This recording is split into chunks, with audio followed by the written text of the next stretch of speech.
It is a quick review like what I have done. And this is my timeline database.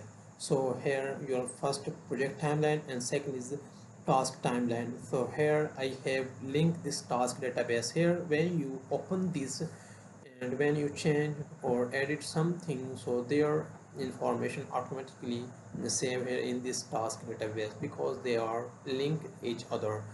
And second is this one like sprint planning board timeline, like this is engineering database, like here this database. So when you change or add something here in main database, so it automatically move or change in engineering.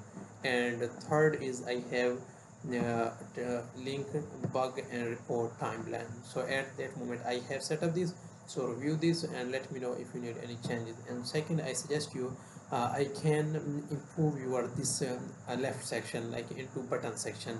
Thank you.